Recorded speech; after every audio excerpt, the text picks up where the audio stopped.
हमने स्वाध्याय इसका शब्द अर्थ और भाव अर्थ साधक को जानना अतीव ही कल्याणकारी है और अपनी साधना में आगे बढ़ने में अतीव सहायक है। इसकी विशेषता ये है, जिस चीज का आप पाठ कर रहे हैं, जिस भी ग्रंथ का आप पाठ कर रहे हैं, जब आप इसको समझ लेवेंगे, इसके शब्द अर्थ को समझ लेवेंगे, केवल अक्षर को पढ़ लेना पर्याप्त नहीं है। उन शब्दों को पढ़ लेना उत्तम है, परंतु उसका अर्थ क्या है, उसके भाव क्या है, इसमें क्या कहा गया है, इस ज्ञान को प्राप्त करने से साधक में नई चेतनता, नई शक्ति, नया उत्साह भरपूर उसके भीतर ये ज्ञान भर जाता है, जिससे साधक निर्भयता को प्राप्त करता है, अंधकार में नहीं रहता, उसके जीवन में संशय नहीं रहता, साफ स्पष्ट कैसी भी परिस्थिति होवे उसमें से अगर विपदा है, बाधा है, उस परिस्थिति से बाहर कैसे निकलना है। अन्यथा कभी संशय आ जावे क्या करना उचित है अथवा अनुचित है, तो ये अध्ययन साधक की वह पूंजी है, वह निधि है, वह खजाना है जो उसे मार्ग दे देती है, जिससे साधक समता भाव में बना रहता है और अपने जाप पाठ में, नित्य कर्म में वह नियम से कदापि नहीं भटकता। भगवान से प्रार्थना कर रहा है अर्जुन, आपको अपनी विभिन्न विभूतियों का मुझे वर्णन करना चाहिए। आपको चिंतन करता हुआ मैं कैसे जानूं आप कौन हैं, कैसे हैं, किस प्रकार से हैं, मैं किस प्रकार आपका ध्यान करूं।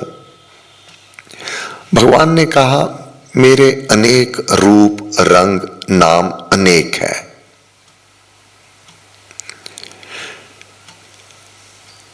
तो इस पचीदा ज्ञान को जान करके क्या करेगा, मैं तुझे सुगम मार्ग देता हूं, मुझ में मन लगा, मेरा भक्त बन, मेरा पूजन कर, इस प्रकार तू मुझे ही पाएगा। परंतु अर्जुन की जिज्ञासा, भगवान मैं आपको और जानना चाहता हूं, आप है क्या। अर्जुन मेरे अतिरिक्त इस सृष्टि में और कुछ भी नहीं है, सब स्थानों में मैं हूं। हां, भगवान ने अनुकंपा की, उसकी जिज्ञासा को देखकर अब मैं बताता हूं मैं किस किस रूप में इस जगत में विद्यमान हूं, मैं कैसे कार्य करता हूं, मैं कैसे कार्य करता हूं, मेरा कार्य करने का ढंग और विधि क्या है। मैं स्वयं उस सर्वश्रेष्ठ के हृदय में विराजमान होकर उसके हाथ पांव द्वारा, उसके मुख द्वारा मैं स्वयं कार्य किया करता हूं। सब में आत्मा मैं हूं। अब मानव जब दान देता है, पुण्य कर्म करता है, शुभ कर्म करता है, जाप करता है, यज्ञ करता है, अगर परमात्मा प्रकट है उसके द्वारा परमात्मा स्वयं कर रहा है, हाथ उसके इस्तेमाल कर रहा है, ज्ञान बांटने में उसका मुख इस्तेमाल कर रहा है, स्वयं पैरों से चल करके धार्मिक स्थलों पर जो सेवा है, हाथ से सेवा है, मन तन से सेवा है, भगवान ने कहा मैं स्वयं करता हूं।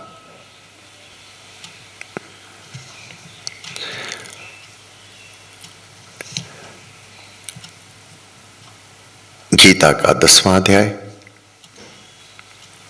और 24वें श्लोक में भगवान कह रहे हैं, हे पार्थ, पुरोहितों में प्रधान पुरोहित बृहस्पति तू मुझे जान। पुरोहितों में, अब पुरोहित अपने आप में, हम पुरोहित को कितना आदर सम्मान देते हैं। उसको भोजन करवाना, उसके जूठे बर्तन आप धोना, ये प्रथा कब से? भगवान ने कहा प्रधान पुरोहित मैं हूं। मैं सेनापतियों में कार्तिक स्वामी और सरोवरों में सागर हूं। कार्तिक स्वामी किस प्रकार से सृष्टि में सर्वश्रेष्ठ सेनापति गिने गए हैं? कार्तिकीय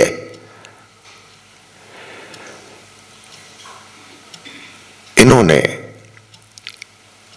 अपने पिता का सहयोग किया संग्राम में, असुरों को दमन करने में। जब देवता पराजित हो रहे थे तो ये कार्तिकीय ही अपने पिता की सहायता से धर्म को सुरक्षित करने में सहायक हुए थे। भगवान ने कहा वह और कोई नहीं थे, कार्तिकीय मैं ही था। और सरोवरों में मुझे सागर समझ, मैं सागर हूं। क्यों? जितने नदियां, नाले, जितना भी जल है, उनका अंत विलय होता है सागर में। वहां जाकर वे शांत हो जाते हैं। इसी प्रकार जितने जीव हैं, इनको शांत स्थान, वो परम धाम, परम महद, सदा की शांति परमात्मा में विलय होना है।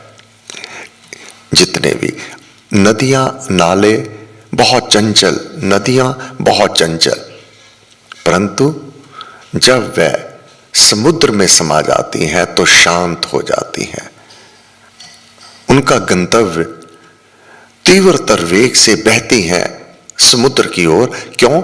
क्योंकि समुद्र मैं हूं, वे मेरा ही अंश है, मेरा ही जल वाष्प बन करके विभिन्न स्थानों पर जीवन दे करके ये जड़ और जंगम जगत का पालन पोषण करके अपना कार्य पूर्ण करके मुझ में समाने के लिए ललायत मेरी ओर तीव्रतर वेग से बहती हैं। तो समुद्र मैं हूं, सभी नदियां मेरा ही, वह जल जो कार्य उनको सौंपा वह पूर्ण करके मुझ में समा जाती हैं। मैं महर्षियों में भृगु हूं। महर्षि भृगु, पुराणों में यहां तक लिखा हुआ है कि भृगु ऋषि ने भगवान विष्णु की छाती में अपने पैर से ठोकर मारी थी। अब भगवान विष्णु को अपने पैर से ठोकर मारना, हम तो साधारण कोई किसी को लात मार देवे, पैर मार देवे, उसे क्षमा नहीं करते, परंतु भगवान ने कहा मैं, क्योंकि सर्वश्रेष्ठ कोई और भगवान को तो स्पर्श करने में भी संकोच करेगा, परंतु भगवान ने कहा मैं महर्षियों में भृगु और वाणियों में एकाक्षर ओंकार हूं। वाणी, जितनी भी वाणियां मुख से उच्चारण की जाती है, वह पहला अक्षर क्या होता है? ओम। ये ओम मैं हूं। जितनी भी वाणियां में, वाणियों में एका अक्षर ओंकार हूं। मैं यज्ञों में जप यज्ञ और स्थावरों में हिमालय पर्वत हूं। अब यज्ञों में जप यज्ञ, यज्ञ इस सृष्टि में अनेक प्रकार से वर्णन किए गए हैं और उनको किया जाता है। उनमें धन बहुत खर्च होता है। उन यज्ञों के लिए, आहुतियों के लिए बड़े बड़े यज्ञशाला मंडप बनाए जाते हैं। मनो लकड़ी चाहिए, मनो सामग्री चाहिए, कई क्विंटल घी चाहिए इत्यादि। फिर मंत्र उच्चारण के लिए विद्वान भी होने चाहिए और मंत्र भी स्पष्ट, त्रुटि से भरपूर ना होवे, शुद्धता होवे मंत्रों के उच्चारण में। आज के युग में पूर्ण रूप से वह यज्ञ कर लेना बहुत ही कठिन है, बहुत कठिन है। पहले तो पूर्ण विद्वान को ढूंढना ही मुश्किल है, फिर विद्वान द्वारा मंत्रों का ठीक ठीक उच्चारण हो, यह भी कौन कहे। फिर जो सामग्री आहुतियों में देनी है वह भी प्योर हो, क्योंकि अगर उनमें मिलावट है तो वह परमेश्वर स्वीकार नहीं करता। फिर ऐसे भी यज्ञ हैं जिनमें भेड़ बकरियों की बलि दी जाती है, असंख्य जीवों को काटा जाता है। निश्चित रूप से जितने भी यज्ञ है, अगर उनको ठीक प्रकार से किया जावे, जो विधि है, जो विधान है, तो उनका फल बहुत ही मामूली फल है, निश्चित रूप से है, परंतु बहुत मामूली फल है। कितना? स्वर्गलोक की प्राप्ति हो सकती है। स्वर्गलोक में भी एक निश्चित छोटी अवधि वहां सुखों को प्राप्त करके फिर इस धरती पर मानव आ जाएगा। परंतु यज्ञों में जप यज्ञ मैं हूं, यहां किसी भी विद्वान की जरूरत नहीं रहती, किसी सामग्री की जरूरत नहीं रहती। क्या चाहिए? गुरु महाराज ने श्रद्धा, प्रीति, भावना, ये तो मानव इसको तो परम पावन पवित्र बना सकता है। अपनी श्रद्धा को, अपनी भावना को, अपने इष्ट से प्रीति को। श्रद्धा, भक्ति, धूप दीप लेकर अपने हाथ, परम देव तब आरती करूं प्रेम के साथ। प्रेम अपने मन को, अपने चित्त को, अपनी बुद्धि को, ये तो सामग्री है जिसको इस्तेमाल करके मानव लीनता की लय अवस्था को प्राप्त करके उस धाम के दर्शन कर लिया करता है। यज्ञों में जप यज्ञ मैं हूं, जाप की महिमा। करोड़ों पाप एक बार राम कहने से नष्ट हो जाते हैं। यज्ञों में जप यज्ञ मैं हूं, निरंतर जाप करना 2400 घंटे बिना किसी रुकावट के जाप होवे, तो अच्छे साधक मिल करके उस यज्ञ में जब सम्मिलित रहते हैं, कड़ी से कड़ी मिलती चली जाती है। ऐसे यज्ञ सफल तभी हो पाते हैं जब परम पिता परमात्मा की अपनी शक्ति अवतरित होती है। भगवान ने कहा, यज्ञों में जप यज्ञ और स्थावरों में हिमालय पर्वत हो। सभी जानते हैं हिमालय पर्वत सबसे ऊंचा पर्वत है। यहां इस पर्वत पर अनादि काल से देवी देवताओं ने बैठ करके यज्ञ किए हैं, तप किए हैं, ध्यान किए हैं और अपने आराधन पूजन किए हैं हिमालय पर्वत पर। परम पूज्य श्री स्वामी जी महाराज भी हिमालय की ही चोटी पर बैठ करके राम नाम को प्राप्त किया। उसी की एक शिला पर बैठे हुए। इसी प्रकार सभी पर्वतों हिल सकते हैं, उनमें कंपन हो सकती है, परंतु हिमालय अपने स्थान पर सदियों से, युगों से टिका हुआ है, उसमें कोई भी बदलाव नहीं होता। मैं सब वृक्षों में पीपल और देव ऋषियों में नारद हूं। पीपल आज तो साइंस भी सिद्ध करती है, ये वह वृक्ष है जो 24 घंटे ऑक्सीजन देता है, 24 घंटे। अन्यथा बाकी जितने भी वृक्ष बहुत सुंदर होंगे, दिव्य सुगंध होगी, दिव्य फूल होंगे, और भगवान ने कहा पीपल मैं हूं, कोई भी फूल नहीं है, फल भी नाम मात्र है, कीड़े मकोड़ों को कहीं काम आता है, उनका ही भोजन बनता है सिर्फ। भगवान ने विभिन्न सुंदर फूलों को, उनसे लदे हुए, फलों से लदे हुए वृक्षों को अपना आप नहीं कहा, मैं पीपल हूं, मैं प्राण को देता हूं, 24 घंटे ऑक्सीजन देने वाला। फिर देव ऋषि, देवी देवता पत्ते पत्ते पर विराजमान है। क्यों? भगवान ने कहा मैं स्वयं हूं। तभी आज सनातन रीति में पीपल को नहीं काटा जाता। इसको काटना तो कांप जाता है अगर किसी को कहो कि पीपल को काट दो। मैं सब वृक्षों में पीपल और देव ऋषियों में नारद हूं। गंधर्वों में चित्ररथ और सिद्धों में कपिल मुनि मैं हूं। समय पूरा हो गया, इसको कल को देखेंगे कि आगे भगवान ने क्या क्या वर्णन किया हुआ है कि मैं किस किस रूप में हूं। तभी गुरु महाराज ने भी हमें सरल मार्ग दे दिया। नाम जाप के साथ दृढ़ता से बने रहें।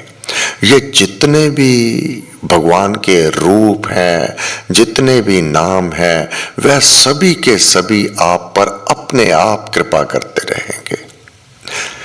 जापे कृपा राम की होवे, तापे कृपा करे हर कोई उस पर कृपा कर देता है, क्योंकि विभिन्न रंग रूप नाम सब उसी एक अक्षर राम से ही विस्तृत हुए हैं। हे गुरुदेव, आपको बार बार नमस्कार नमस्कार नमस्कार।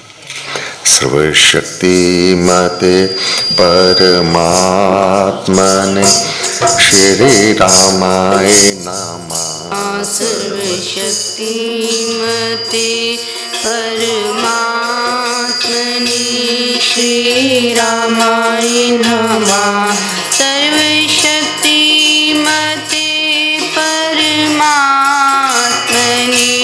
श्री रामाय नमः। सर्वशक्तिमते परमात्मने श्री रामाय नमः। सर्वशक्तिमते परमात्मने श्री रामाय नमः। सर्वशक्तिमते परमात्मने श्री रामाय नमः।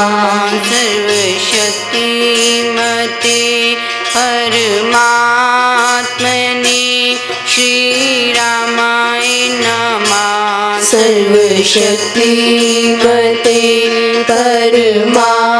परमात्मने श्री रामाय नमः। सर्वशक्तिमते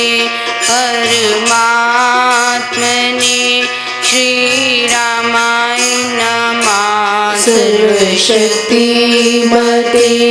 परमात्मने श्री रामाय नमः। सर्वशक्तिमते परमात्मने श्री रामाय नमः। सर्वशक्तिमते परमात्मने श्री रामाय नमः सर्वशक्तिमते परमात्मने श्रीरामाय नमः सर्वशक्तिमते परमात्मने